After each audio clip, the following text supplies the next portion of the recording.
Picking up with part 2 of chapter 1. In this section of chapter 1, we're going over what your textbook refers to as the golden age of microbiology. This is when microbiology is first establishing itself as a field of science. Really, at this time, there were 4 questions that were being considered. The first was about spontaneous generation. Have you heard about that idea? That's the idea that was widely held at one time that said that life could come from nothing. Life could spontaneously appear. But by the time the field of microbiology was being established, the idea had pretty much been dispelled for all of the larger organisms. For microbes, that was still an open question. After all, they seemed to come from nowhere.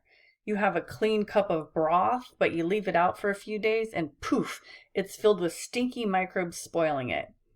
So people thought perhaps this was spontaneous generation. The idea was being debated at the time, whether microorganisms could spontaneously arise. The second question had to do with fermentation. It was a phenomenon that had been documented. Grape juice became wine or vinegar. They knew that fermentation occurred, but what exactly was causing the fermentation? That wasn't clear, and it was an important question for the wine industry of France, and we'll discuss that later. The next 2 questions are related. What causes disease? There were ideas like the air was responsible, and of course, we now know that microbes can travel in the air, so they weren't that far off base, but it's not the air itself. Then lastly, how do you prevent disease and infection? At the time, they had no real idea, mostly just a bunch of superstitious practices. A few practices did end up having some real effect, and we can talk more about some of those later. So let's get back to the idea about spontaneous generation.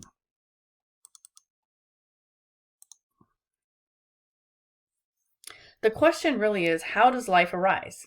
There were 3 ideas at the time. One was asexual reproduction. That could be documented in certain types of organisms. Sexual reproduction, of course, was known, but then that whole idea of spontaneous generation, non-living matter giving rise to living organisms, that was an idea that had been promoted by Aristotle. That great thinker first put forth that idea regarding spontaneous generation, so it was really hard to discount it entirely. After all, he had been a thought leader in so many areas, it was hard to imagine he got something wrong. To disprove spontaneous generation entirely, it just seemed like an impossibility. It seemed like it had to be true, at least in some cases, and we were left with microorganisms since it had been shown incorrect for larger organisms. It took a long time to disprove the concept. A few key experiments set out to dispel the idea. You know, scientists like to disprove an idea, show it can't be true. The scientific method works well for this. That is how the process functions. You can set up an experiment to disprove an idea, then narrow the possibilities until you can collect evidence supporting a hypothesis. The first experiment attempting to disprove spontaneous generation for microorganisms, well, almost microorganisms, really came about in the 1600s with Francisco Redi. His experiment is illustrated in this figure, and it had to do with maggots that seemed to spontaneously generate in meat that was left out. You see here that he had 3 experimental conditions for these jars with meat in them. One jar was left open. One was fully sealed with a cork, and the last had a fabric mesh placed over the top to seal it off. As you might imagine, maggots developed in the open one because the flies had free access to the meat. In the sealed one, no maggots would have developed. In the third one, the flies, being frustrated, laid their eggs on top of the cloth, and hatched maggots would be seen crawling around, but they were unable to get to the food source in the jar. So these results pretty much showed that, at least for these larger organisms like maggots, you couldn't get spontaneous generation. There was an explanation for what had seemed like spontaneous generation of maggots and rotting meat. Flies laid eggs in the meat, maggots hatched from the eggs. The next set of experiments tried to answer the spontaneous question for microbes. But these were a little bit more problematic. They initially actually seemed to support the idea of spontaneous generation. So Needham set up an experiment that appeared to show that spontaneous generation did occur with microbes. The problem was, his experiment wasn't set up perfectly. He used infusions, like a tea, made from beef as the substrate to grow microbes. He tried to sterilize them by heating them up, but microbes grew after he supposedly had sterilized it and sealed them. This led everyone to believe that he had supported the idea of spontaneous generation of microorganisms. But later, another scientist called Spallanzani tried to repeat Needham's experiments. He did not find microbes growing after sterilization of these beef infusions. He came to the conclusion that Needham really just didn't do a very good job setting up his experiment. He failed to heat the vials sufficiently, or he didn't seal them very well. When Spallanzani tried, he could not get the experiment to repeat. That's good science, right? Your experiment needs to be repeatable. Spallanzani concluded that microorganisms that were in the air might have contaminated the experiments. Spontaneous generation just did not happen. But the critics at the time, remember, this was a favorite idea. There were people that didn't want to give this idea up. The critics said, no, you know what? That prolonged heating process that you used, you destroyed some sort of life force. Then by sealing it off, you weren't allowing it to reestablish that life force in the container. That's why you get no life appearing. It took another important microbiologist, Louis Pasteur, to finally disprove this once and for all.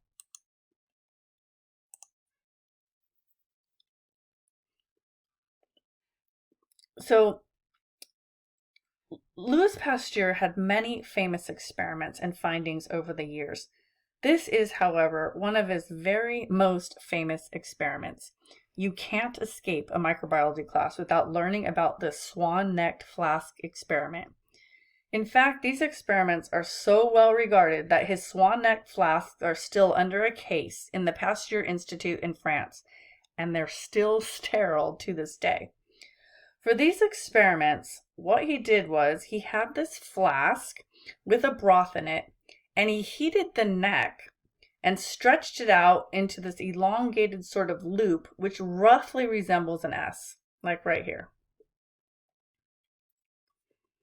That broth was sterilized with heat, but it was left open to the air.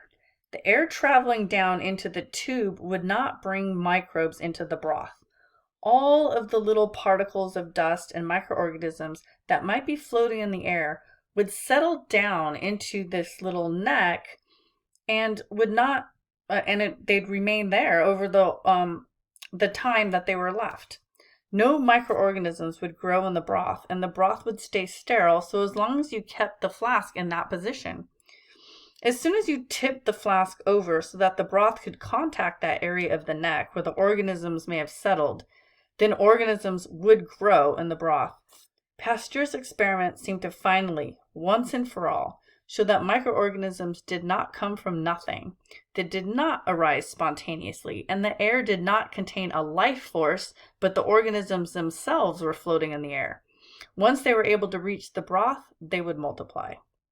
So this experiment, Pasteur's experiment, finally settled the debate about spontaneous generation. It did not happen. Your textbook also goes through this idea of the scientific method. You are somewhat familiar, no doubt, but I want to point out that this particular figure is very helpful. You should probably practice being able to re-diagram this out from memory. If you can do that, then I know you really do pretty much understand the scientific method as a real process and how it works. Probably a lot of you have memorized a more linear type of process, and you would diagram the scientific method out in a more linear way. But a linear scientific method is incomplete and not very accurate. So here we can see that observations lead to a question, and that leads to your educated guess or hypothesis. Familiar, right? Then you design your experiment to test that. Once you've run the experiment, you're going to make some more observations, and you figure out what's going on in the experiment. You collect your data, you analyze it, and the data either supports or doesn't support that hypothesis. You're going to have to, if it doesn't support the hypothesis, then you're going to have to reject your hypothesis, and it's not true, right? In the scientific method, scientists don't stop there, though. They start to think about, well, what else could be true? You modify your hypothesis, you come up with some modified experiment, and you test it again.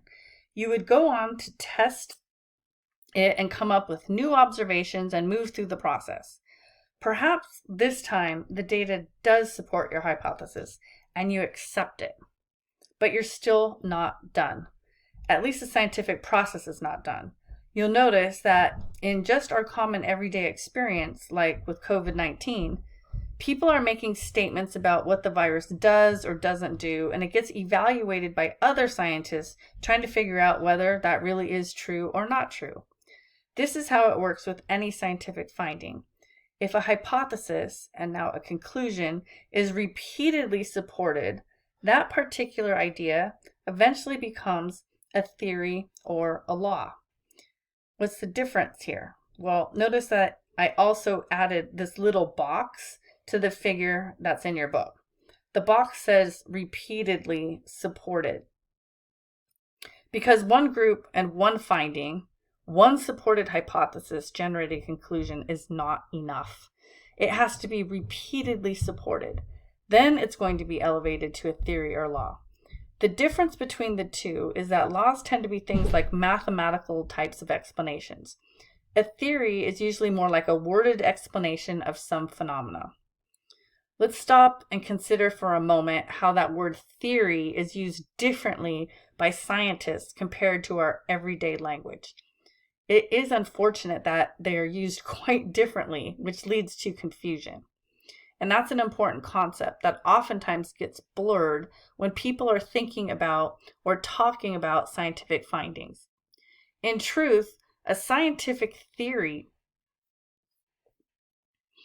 is a very well-supported explanation. The best explanation that we have, because there's a lot of evidence backing that particular idea, and there's no good evidence that's refuting it. When we say things like the cell theory, or even the theory of evolution, we're talking about lots of evidence backing up that particular statement. It's not just an idea with some evidence leading us to think that way. That, in science, would have been a hypothesis. Compare that thought, then. In everyday speak, you might say, I have a theory who's taking my peanut butter sandwich out of the faculty refrigerator every day. In this case, I'm really saying I have an idea. I might have a hunch. I might have a little bit of evidence, but I definitely don't have a smoking gun. Whereas when you say that in science, you would have a lot of evidence, otherwise it's your hypothesis. Once again, I'm reiterating to make sure that you understand the scientific method and the differences between theory and everyday conversation compared to its use in science. It's something that's often blurred and confused.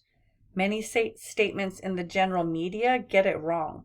Even scientists can be quoted using the term improperly because they're reverting to everyday language to describe something, and it gets very confusing. Be sure you understand hypothesis, scientific theory, and theory as it's used in casual conversation.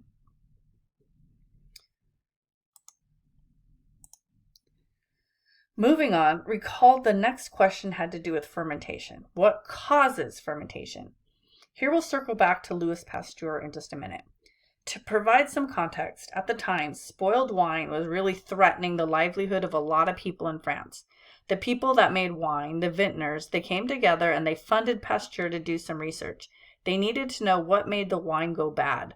What the heck was the problem? What caused sour wine? They didn't know. Was it the air? Living organisms were just beginning to be described, microorganisms. And so were they responsible? There was also this link, still this idea of spontaneous generation, which was just being dispelled by Pasteur around this time. Maybe it was spontaneous. There was a lot of discussion. People were very anxious. They wanted to figure out what was going on. Pasteur, being the scientist, came up with an experiment.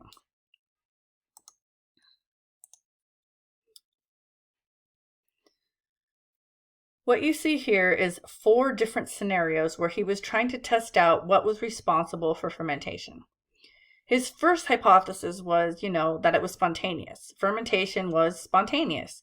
What he did was he took the grape juice, he boiled it to sterilize it, and then he sealed it. And he observed what happened. Well, nothing happened. No fermentation. The juice stayed juice. Well, so that hypothesis was rejected. The second idea was that air was responsible for fermenting the juice. If that was the case, his swan neck flask should be able to demonstrate that. So same thing. Boil the liquid in the swan neck flask. Air could freely enter or exit. Did anything happen? No. Juice remained juice. There was no microbes in the juice, no fermentation of the juice. Hypothesis 2 was rejected. The third had to do with bacteria fermenting the juice. Pasteur had been looking at the wine that had been fermenting, and he noticed that there were 2 different types of organisms in the wine. One was bacteria and one was yeast. So he sterilized some of the grape juice and he inoculated it with just bacteria, and he watched what happened. Okay. And so,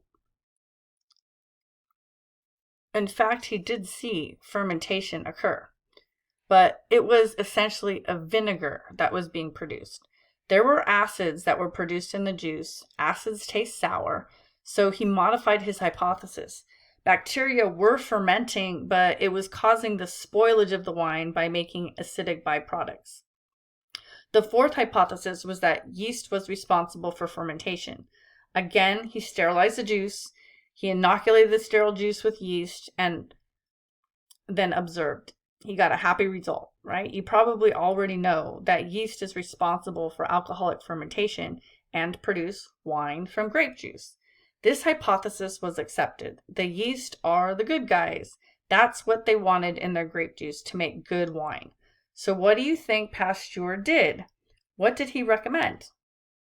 Well, he recommended taking the juice and heating it to get rid of the organisms you don't want, and then add back in the yeast that you did want. What do we call that process that uses heat to kill unwanted organisms in beverages? Pasteurization, right. So we might all know that pasteurization occurs for our milk, to make our milk safe. But Pasteur first applied the idea to wine, not milk. That's the story of the origin of pasteurization. I need to add just a little bit more about fermentation. Fermentation is, of course, directed by microorganisms. But what about the microorganisms is doing that? If you think about it, and some of what you already know about biology and cells, you'll recall that all biological processes occur because of enzymes.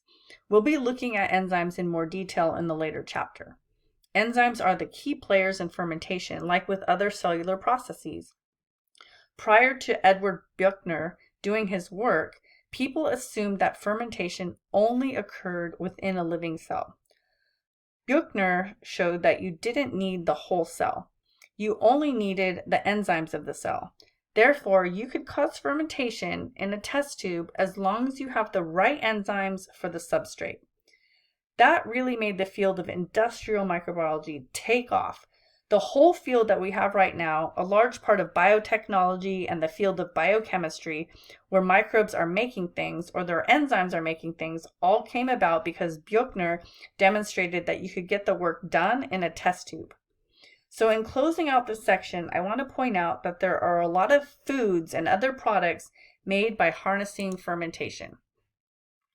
I'm not going to spend much time on this. I would like to direct you to look at the table 1.1 in your chapter and notice a variety of products that the microorganisms make for us.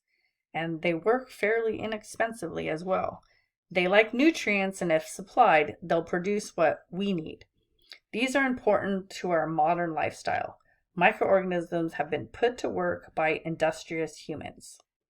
So I'm going to end this video here, and I'll pick up with number 3.